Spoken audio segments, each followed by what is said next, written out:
Assalamualaikum warahmatullahi wabarakatuh. Salam sejahtera bagi kita semua. Saya ucapkan selamat datang dan juga terima kasih untuk rekan-rekan semua. Dan yang saya hormati Bapak dosen pengampu kita, yaitu Bapak Dr. Tri Rustiadi MKes dan Bapak Billy Kasitana SSIMA. Kami dari kelompok 8.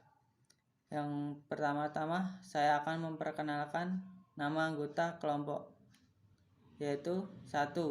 Septian Dwi Yusdiantara dengan NIM 61034200079. Yang kedua, Anggun Dita Fakrian dengan NIM 61034200080. Dan yang ketiga terakhir dengan saya sendiri, Hirlambang Bangun Triatmojo dengan NIM 61034200081.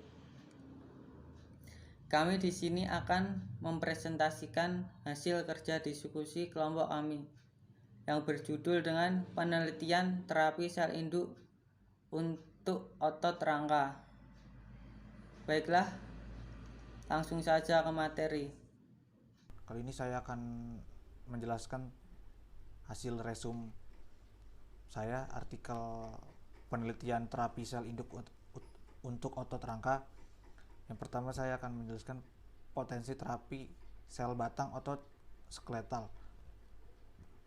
Tidak seperti jaringan otot dewasa lainnya, otot rangka diberkahi dengan kapasitas regenerasi sangat baik karena populasi sel induk penghuni jaringan sel satelit diposisikan di antara laminal basal dan sarkolemma myofiber dan terdiri dari kurang 5% sel mononukleasi di jaringan. Umumnya MUSC ditandai dengan ekspresi faktor transkripsi PAX7 yang sangat diperlukan untuk pembaruan diri mereka. Saat terjadi cedera jaringan, MUSC menjadi aktif, memasuki siklus sel dan berkembang sepanjang proses bertahap untuk menghasilkan progenitor MYOD positif atau myoblast yang berkembang biak sebelum berdiferensi dan bergabung untuk memperbaiki myofiber yang rusak. Sebagian dari MUSC juga mampu memperbarui diri secara ekstensif sehingga memungkinkan otot rangka untuk beregenerasi setelah putaran cedera berulang. Studi pelabelan sel in vivo telah menunjukkan MUSC dapat diisolasi dan ditransplantasikan ke dalam otot donor dan menghasilkan engraftment yang kuat ke dalam myofiber dan ceruk sel satelit.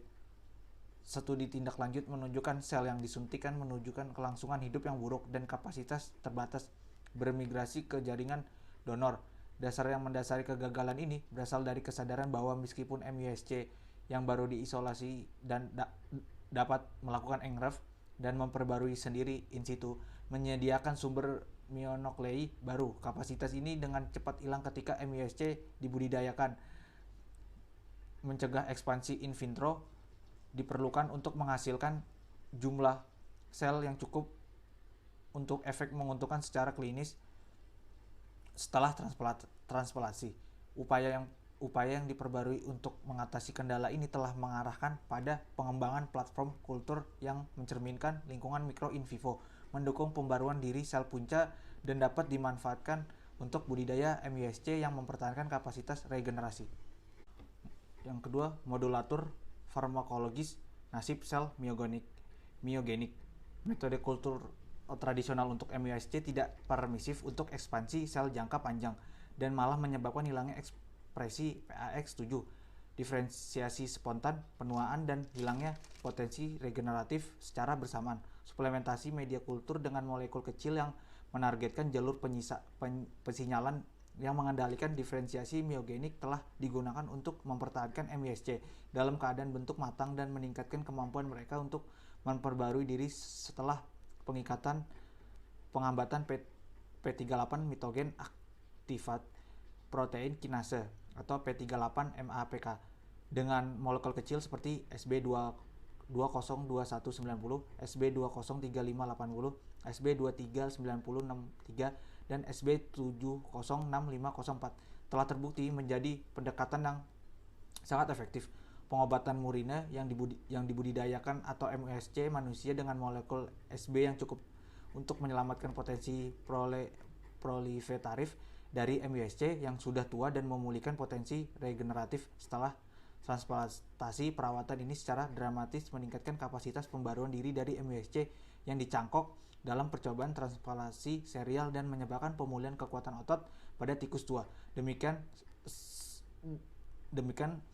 telah menunjukkan mesin translasi dari MUSC dapat ditargetkan dengan molekul kimia untuk menghambat produksi faktor pro-diferensiasi inhibitor IAF2 alpha fosfatase GADD34-PP1 seperti SA100317 serta analog yang lebih kuat.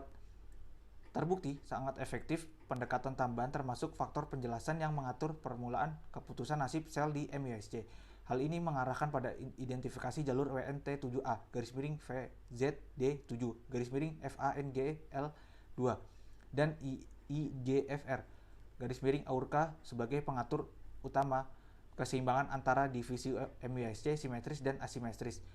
Pesinyalan WNT7A membelokkan MUSC S menuju divisi simetris, sedangkan aktivasi pesinyalan EGFR mendorong divisi asimetris.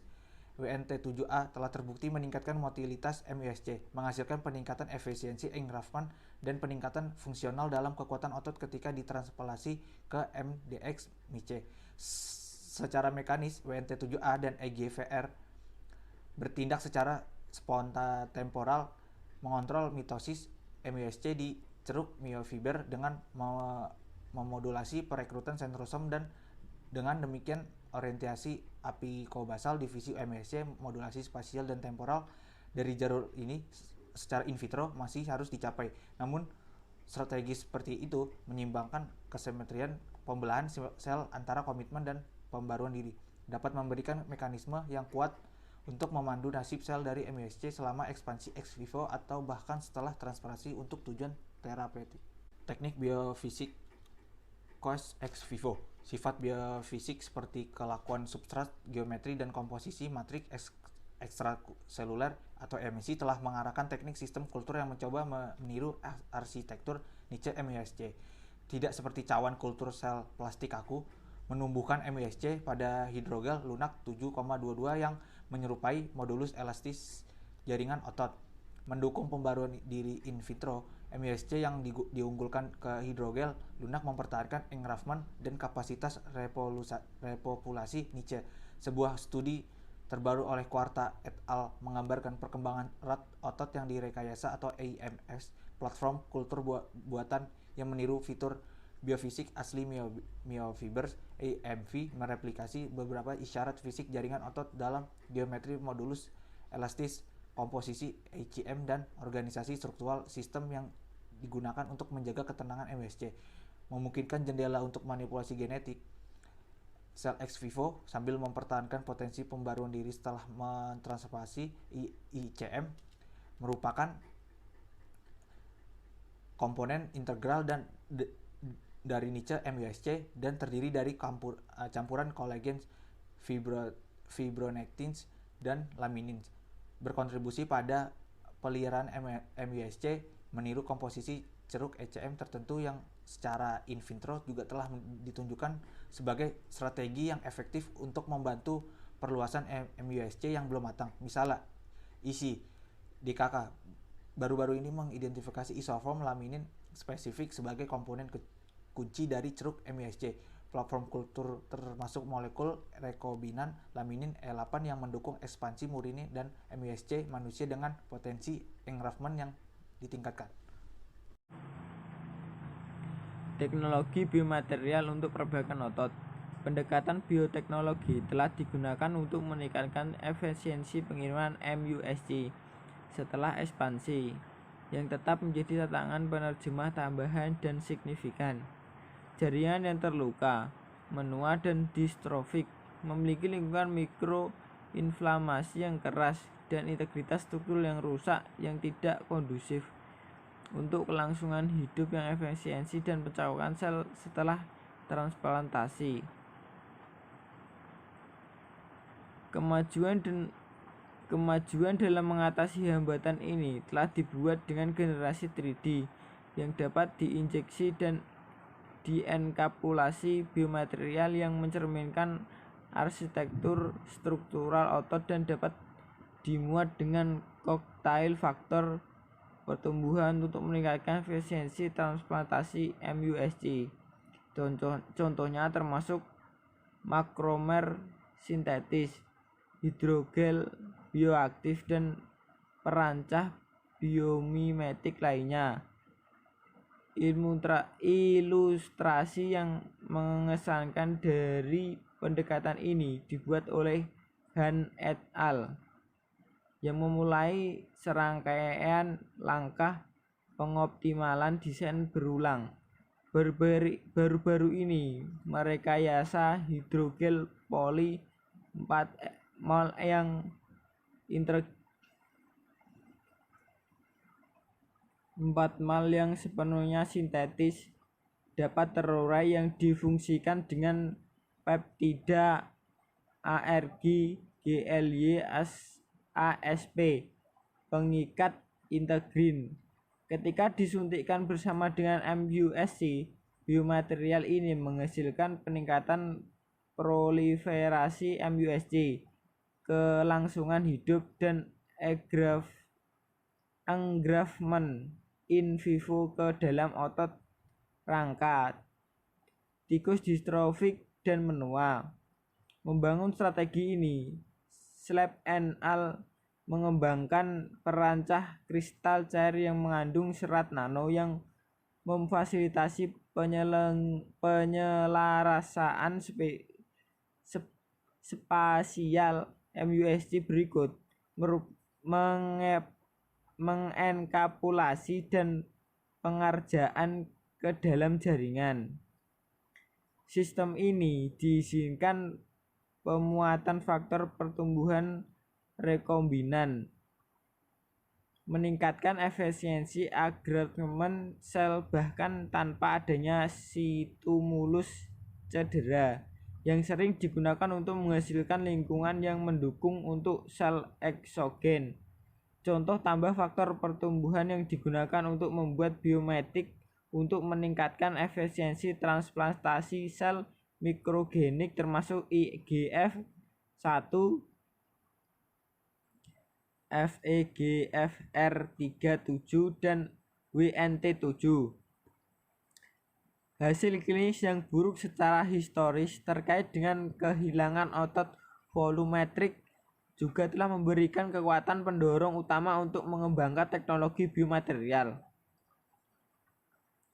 Peniruan inflamasi mileu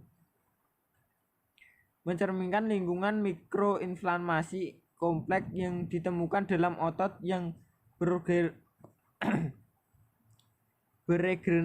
beregenerasi selama ekspansi in vivo. MUSC telah diusulkan sebagai strategi potensial untuk mempertahankan ekspansi MUSC dalam kultur tanpa kehilangan potensi 54,55.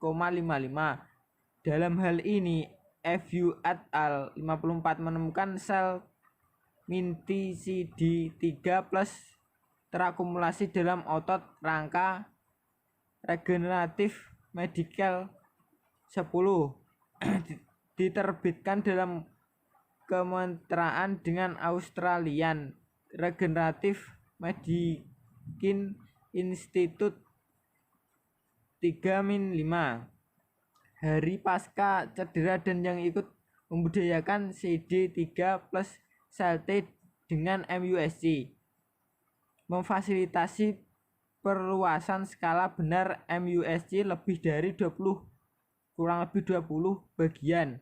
Analisis sekrotom sel MINTI dari media kondisi mengungkapkan bahwa kombinasi dari hanya 4 sitokin inflamasi yang ditambah ke media kultur MUSC cukup untuk mendorong ekspansi jangka panjang dari MUSC.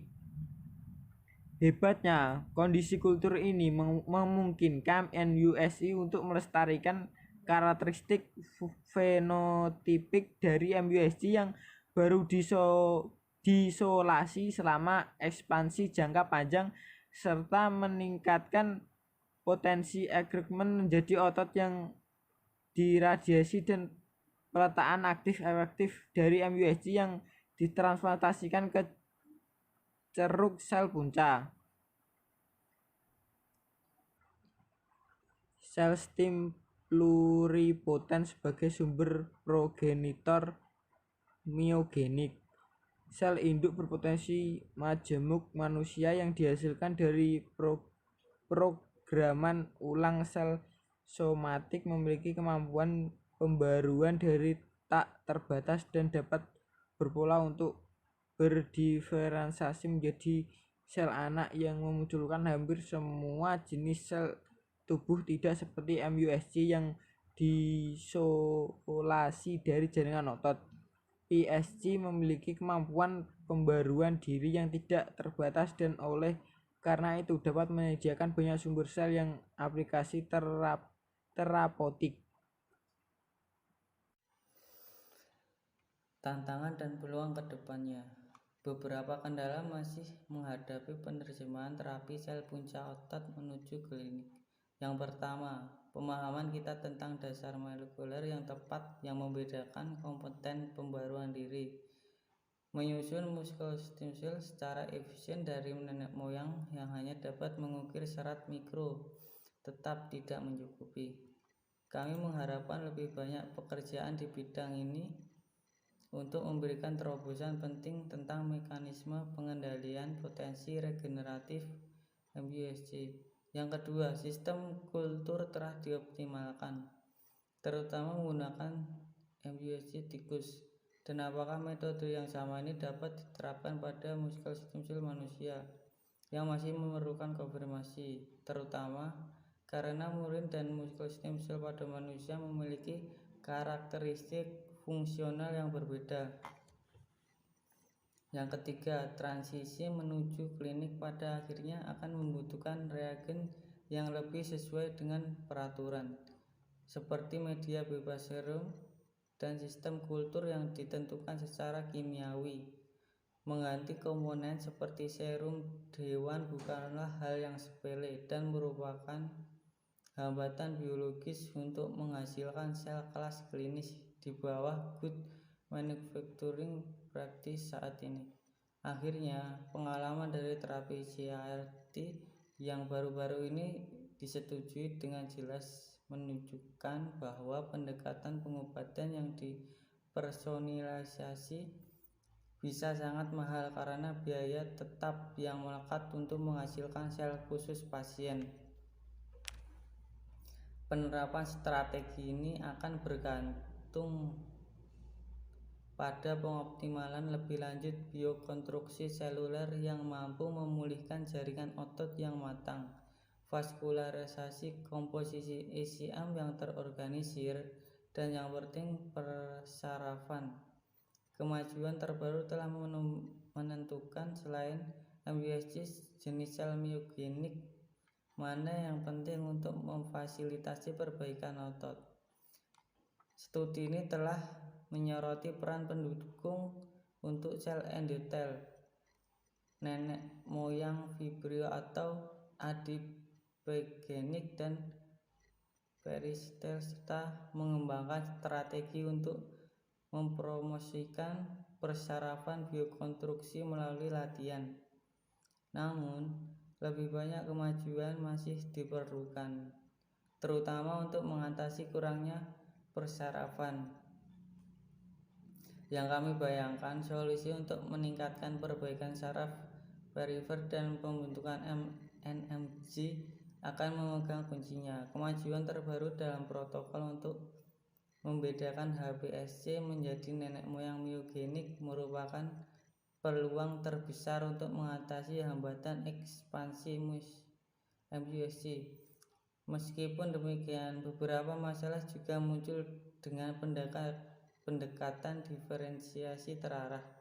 Yang pertama, ada ketidakkonsistenan yang cukup besar dalam waktu dan penargetan jalur pensinyalan tertentu yang dijelaskan dalam protokol ini, misalnya memanipulasi jalur WNT, TGF beta, NOTGH, BMP, PI3K, hedgehog, dan retinoic acid. Semuanya telah terlihat berbagai kombinasi untuk membentuk PSG menjadi otot rangka.